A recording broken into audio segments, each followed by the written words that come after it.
बता दें कि बीजेपी के फायर ब्रांड नेता कहे जाने वाले गिरिराज सिंह ने चिराग पासवान का स्टैंड लिया है और वक्फ बिल पर बरसते हुए उन्होंने विपक्ष पर सीधा निशाना साधते हुए कहा है कि लोगों की जो डराने की कोशिश है उसको छोड़ना चाहिए और चिराग पासवान की बातों को ध्यान से सुनना चाहिए। नमस्कार, मैं हूं संजीव और आप देख रहे हैं आप तक न्यूज। अगर आप हमारे चैनल पर नए हैं तो चैनल को जरूर सब्सक्राइब कर लें। आपको बता दें, केंद्रीय मंत्री चिराग पासवान ने कहा है कि अगर बेहतरी के लिए कुछ संशोधन किए जा रहे हैं तो विपक्ष को भी इसका सहयोग करना चाहिए। विपक्ष हर बार भ्रम फैलाने का एक बड़ी साजिश करता है और बड़ा काम करता है, जिसके ऊपर अब गिरिराज सिंह ने भी अपना बयान दिया है और उन्होंने कहा है कि चिराग पासवान ने जो बातें कही है उसको समझने की जरूरत है, क्योंकि चिराग पासवान पढ़े लिखे और जानकार नेता है। बता दें कि मुसलमानों के बिल को लेकर आजकल सबसे ज्यादा चर्चा हो रही है, जहां पे वक्फ संशोधन विधेयक लोकसभा में पारित होने पर केंद्रीय मंत्री गिरिराज सिंह की प्रतिक्रिया सामने आई है। बुधवार को उन्होंने पत्रकारों से बातचीत में अपनी प्रतिक्रिया दी है। गिरिराज सिंह ने कहा है कि कांग्रेस ने 2013 में तुष्टीकरण के लिए जो गलतियां की थी उसका शुद्धिकरण किया गया है। उन्होंने कहा कि गरीबों और महिलाओं का स्थान रखा गया है और हम उम्मीद करते हैं कि आने वाले दिनों में खुशहाल वक्फ बोर्ड का दृश्य दिखाई देगा, यानी जमीन हड़पो नहीं, भविष्य में गरीबों को उनकी जमीन पर हक मिलेगा। उन्होंने साथ ही साथ कहा कि केंद्रीय मंत्री चिराग पासवान ने जो बातें कही है, मुसलमान जो उनका विरोध कर रहे हैं उनको कहीं ना कहीं ये सोचने की जरूरत है कि चिराग पासवान ने अगर उनके लिए कोई बात कही है तो ये उनके हितों की रक्षा के लिए है। वहीं अगर बात करें तो वहीं उनसे जब पूछा गया कि विपक्ष कह रहा है कि संख्या बल पर बुलडोज किया गया है, इस पर उन्होंने कहा कि उनका तो कहने का काम है, किसी को बुलडोज नहीं किया गया। कांग्रेस ने जो 2013 में किया था उसी के कारण हुआ। 1995 से पहले तो वक्फ बोर्ड का नाम निशान नहीं था, वो सिर्फ एक ट्रस्ट था। आपको बता दें कि वक्फ संशोधन विधेयक लोकसभा में पारित होने के बाद केंद्रीय मंत्री और लोक जनशक्ति पार्टी के अध्यक्ष चिराग पासवान ने भी अपनी प्रतिक्रिया दी है। बुधवार को उन्होंने बातचीत के दौरान उनसे पूछा गया कि अगर बेहतरी के लिए कुछ संशोधन किए जा रहे हैं तो विपक्ष को भी इसका सहयोग करना चाहिए। इसके ऊपर चिराग पासवान ने कहा कि विपक्ष आज तक किस मुद्दे पर सहयोग किया है ये भी आपको सोचना चाहिए और आप उस विपक्ष से उम्मीद कर रहे हैं जो विपक्ष हमेशा हर बात में नुस्ख निकालता रहता है, हर बात में कमियां निकालते रहता है। उसे जहां सहयोग करना चाहिए वहां भी वो कमियां निकालने के बारे में सोचता है, तो वैसे विपक्ष से आप क्या उम्मीद कर सकते हैं।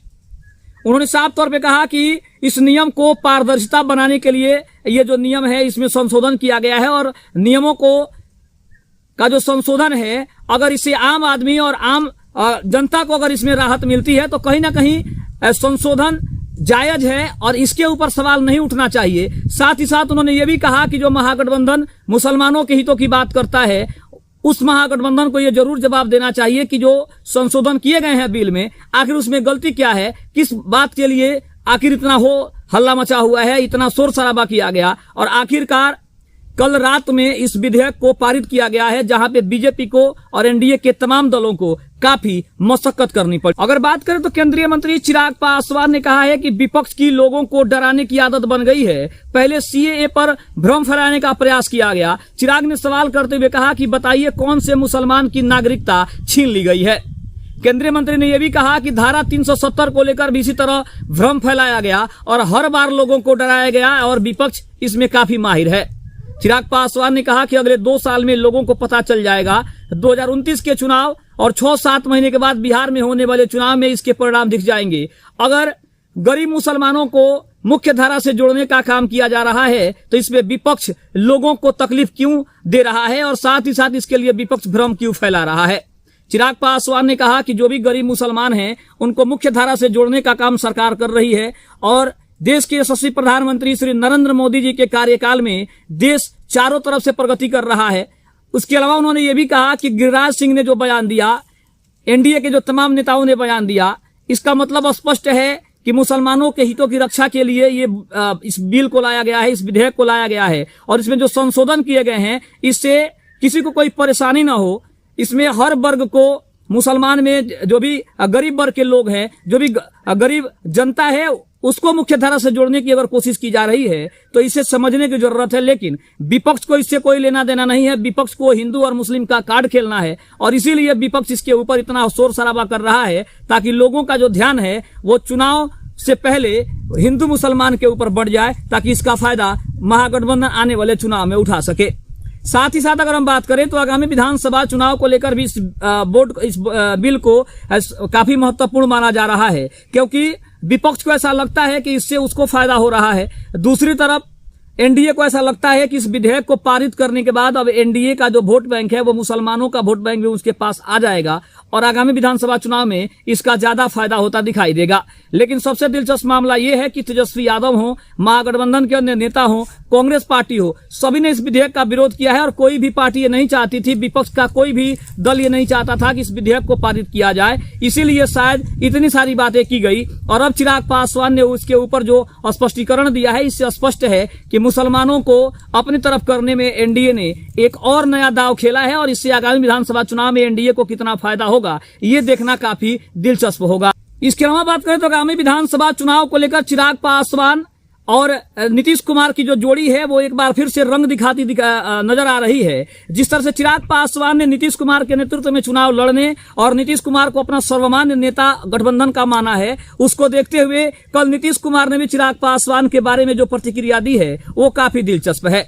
जब नीतीश कुमार से चिराग पासवान के बारे में पूछा गया तो चिराग पासवान के बारे में नीतीश कुमार ने यही कहा कि नीतीश कुमार के नजर में आज अगर बिहार में सबसे अच्छा कोई नेता है तो वो चिराग पासवान हैं। 2020 के चुनाव को लेकर जब नीतीश कुमार से प्रतिक्रिया ली गई तो उसके ऊपर भी नीतीश कुमार ने कहा कि जो 2020 में गलतियां हुई थी उस गलतियों को सुधार लिया गया है। हमने चिराग पासवान से बात की है, हमने एनडीए के तमाम दलों से बात की है, हमारे अंदर कोई भी भेद नहीं है,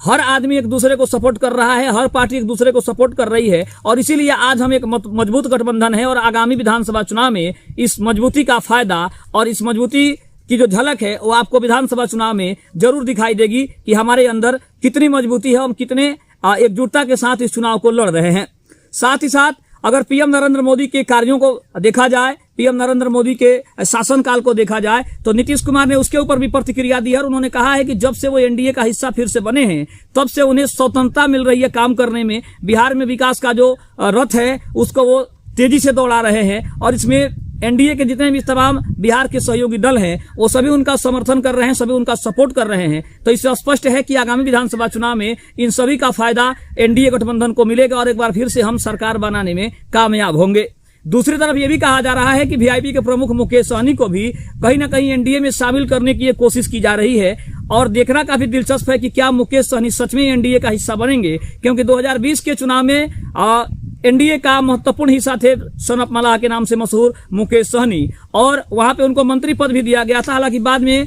उनके जो भी विधायक थे वो एनडीए में चले गए थे, बीजेपी का हिस्सा बन गए थे और कहीं ना कहीं मुकेश सहनी एनडीए से बाहर चले गए थे, जिसके वजह से अब कहा जा रहा है कि शायद उसी अपमान की वजह से मुकेश सहनी एनडीए में आना नहीं चाहते हैं। लेकिन सूत्रों की माने तो एनडीए के कई तमाम दल और नेता भी उनके संपर्क में है। चिराग पासवान की भी बड़ी खबर है कि चिराग पासवान भी मुकेश सहनी के संपर्क में हैं और उन्हें अपने पाले में करने की कोशिश की जा रही है। तो इन तमाम अगर मुद्दों को देखा जाए तो कहीं ना कहीं वीआईपी के प्रमुख मुकेश सहनी हो, नीतीश कुमार हो, चिराग पासवान हो, इन सभी समीकरणों को साधने की जो है वो बेहतरीन कोशिश की जा रही है। लेकिन वक्फ बिल संशोधन पर जो चर्चा है वो देश में सबसे ज्यादा चर्चा का विषय है और मुसलमानों के हितों की जो चर्चा है वो एनडीए कर रही है और इस विधेयक को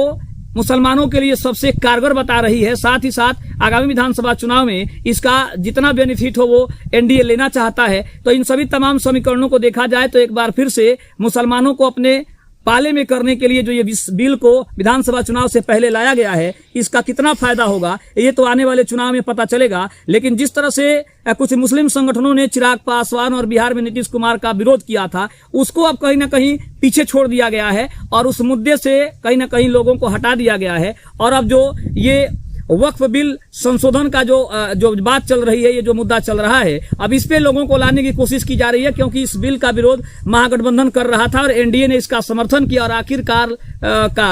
कल जो है सदन में इस बिल को पास कर लिया गया। इसका मतलब ये है कि अब मुसलमानों को अपने पाले में जो करने की कोशिश थी एनडीए की वो कहीं ना कहीं कामयाब होती दिखाई दे रही है। आपको क्या लगता है आप कमेंट बॉक्स में जरूर बताइएगा। चैनल पर नए हैं तो चैनल को जरूर सब्सक्राइब करिएगा। तब तक के लिए धन्यवाद। जय हिंद, जय